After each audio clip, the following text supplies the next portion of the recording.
Hi there, BookTube. It's Ros, and you know that when I read a book that's kind of pretty newly published, I'll always try if I can to do a quick review to share what I thought of it and help you think if it might be one that you'd like to look out for and maybe read.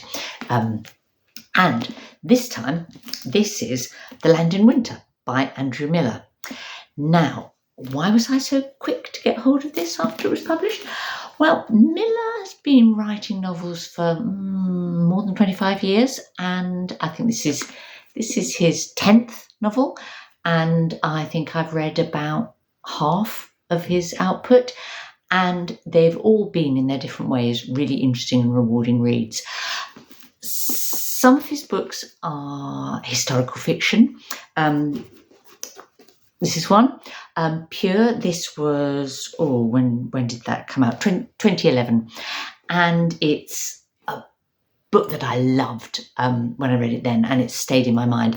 It's set in 1785, so pre-revolutionary Paris, and a young engineer is given the Herculean task of demolishing and clearing Paris's oldest and largest cemetery.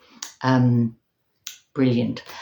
Another historical fiction one that I enjoyed was Now We Shall Be Entirely Free, which came out in 2018. It's set in a little island in the Scottish Hebrides, and there's a British soldier there that he's left the army. He had been fighting in the Napoleonic Wars, and there's this Spanish officer is trailing him because of something that he did, and that's hanging over him, but he doesn't know it. And a bit of a sort of thrilling plot, but more complex than that. I know that is a particular favourite of Katie of Books and Things, who's a connoisseur of historical fiction. I enjoyed Casanova. That was another of his historical novels. Then he also writes more contemporary ones. I enjoyed The Optimists, which was, I think, only just his second novel. It was one of his early ones. A bit later on, maybe early 2000s, I'd say. And that one's about a photojournalist who's stopped, is paralysed and unable to carry on with his work after the experience of being on the scene of the where there's been a genocidal massacre in some sort of unnamed country in Africa, and the impact that has on him. One that I absolutely loved, thought was a really, really fine book, was The Slow Worms Song, which came out a couple of years ago. And that one, again, contemporary, so set pretty much in the present day, but it's a first-person narrative and almost kind of like confessional. It's a recovering alcoholic who was in the British Army, and he's writing it to his daughter, and it's about his experience when he was a British soldier in Northern Ireland during the Troubles and what he did, and his life since, and the impact of that. Yeah, just real spot on, that book. So that's why I was keen to have a go at this one, because I would describe Miller, he's like a mature writer of novels who's sort of, finely tuned his craft now. He knows what he's doing when he writes, and he's an author that you will hear other authors recommend his books, but he doesn't seem to have, quite the attention that I might expect, given the quality, what I see as the quality of his writing. And if you are a reader of Andrew Miller, and I'd love to hear. Do comment, do say which of his books you've enjoyed, others of his that I should read. And share the Miller love. But generally, he doesn't seem to pop up that much, on BookTube or otherwise.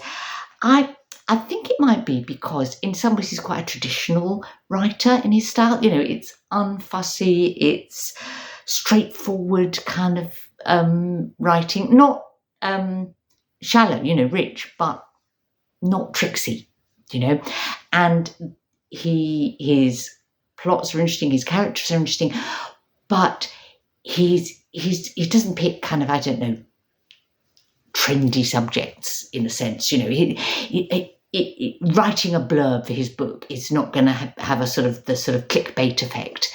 If you know what I mean. Does that make sense? So I think that's perhaps why he's not, such a fashionable writer to like. I don't know, but as I say, other authors seem to admire him.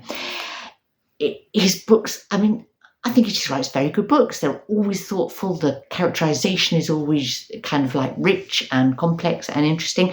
And, this is all I found when I read it, the perfect illustration of that about him. I would describe this as a book that's a quiet book, but deep. So, let me tell you a bit more about it and try and tempt you maybe to read it. It's set in 1962 in December in the west of England, which is actually where Miller lives, where he's from and where he lives, I think. And the opening chapter, we're in, it's nighttime, we're in an asylum.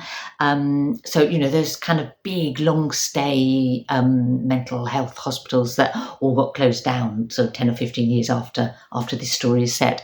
And there is a death. So that sounds like the opening of a thriller or a mystery, doesn't it? But no, that's not where he's going, which isn't to say that opening chapter isn't significant and won't kind of recur in some way in the story. But it'll be a little while before we find out sort of how and why and what its connection is to the main body of the book, which is starts when we are introduced to two young couples, and they live a couple of fields apart, so 2 or 3 miles outside the nearest village. So, they're quite isolated and they're each other's nearest neighbours, but it's not like their houses are on top of each other. Yeah. And it's 1962, as I said. And so we know what is looming just ahead of them is one of the worst winters that the UK had in the 20th century. A long period of a big freeze, blizzards, all of that. The kind of weather we don't usually get in England, and certainly not in the southwest, but not generally. And so you kind of wonder, is this going to be some sort of survival story, these two households being cut off from other people and having to, fall on each other's resources to get through. No, that is not what the book is going to be. What it is something much more interesting, in fact, which is a kind of delicate unpicking of 2 months in the lives of these 4 people. And as I say, they're both young married couples, very different in terms of sort of class and education and background and interests between the 4 of them. The 2 women, Rita and Irene, what they do have in common is that they're both in early pregnancy, and they kind of become friends. But, in other respects, they're not a sort of natural,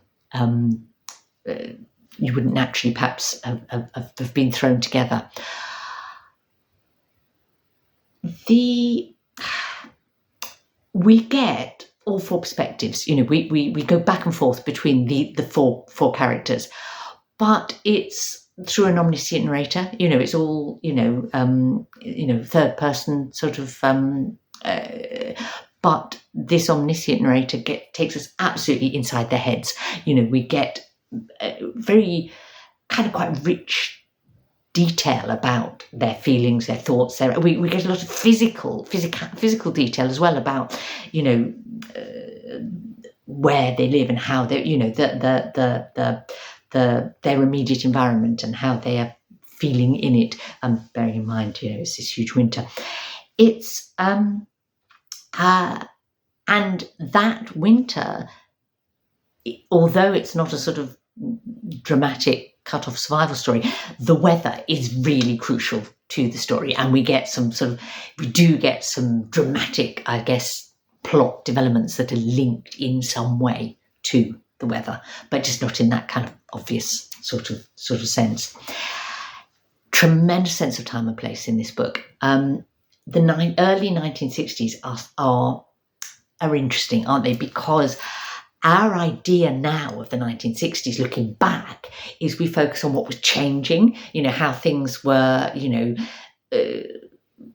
sexual mores, education, class, all those things were shifting dramatically at that point. But actually, when you were living it in 1962, an awful lot wasn't changing. There was still a lot of sort of rigidity about expectations and assumptions and roles of women and roles of men and, or class and so on was not, it didn't feel perhaps to them like it was going to change that much, or there was a tension between things that were moving ahead and things that were in many ways still shaped by World War II, which had finished only 17 years before. So all of the adults in this book lived through the war in various ways. It's only the children and teenagers who are kind of beyond it.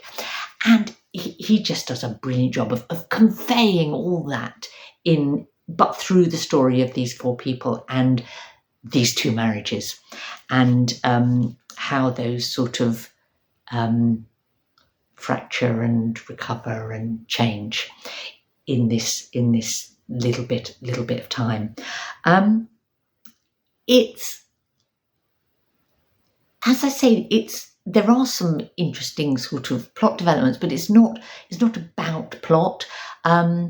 It's more about detail and feelings. But I have to say, I was never bored for a moment reading this book. I was sucked into the characters and what they were thinking and feeling and experiencing. I'm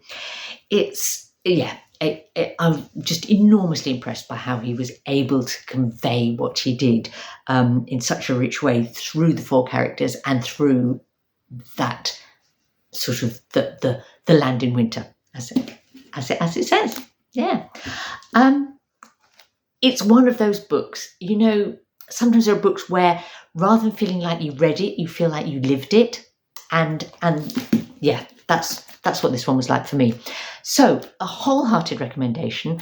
Obviously you might want to wait till it's in paperback or cheap as an ebook, but do look out for this one and do consider reading Andrew Miller.